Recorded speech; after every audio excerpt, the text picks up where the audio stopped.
me. Make sure you think before you speak and forget about me. Please be considerate about me. You were the one who thought you were the best for me. And now I see you weren't the one for me. I fell asleep again, didn't know what to expect from those dreams I get.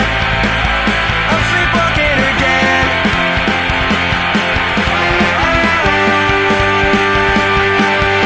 To an unknown world where the silence is loud and where reality turns out to be all those things you regret.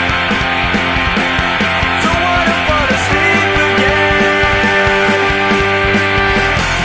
I thought dreaming's what I needed to feel good about myself. Not listening to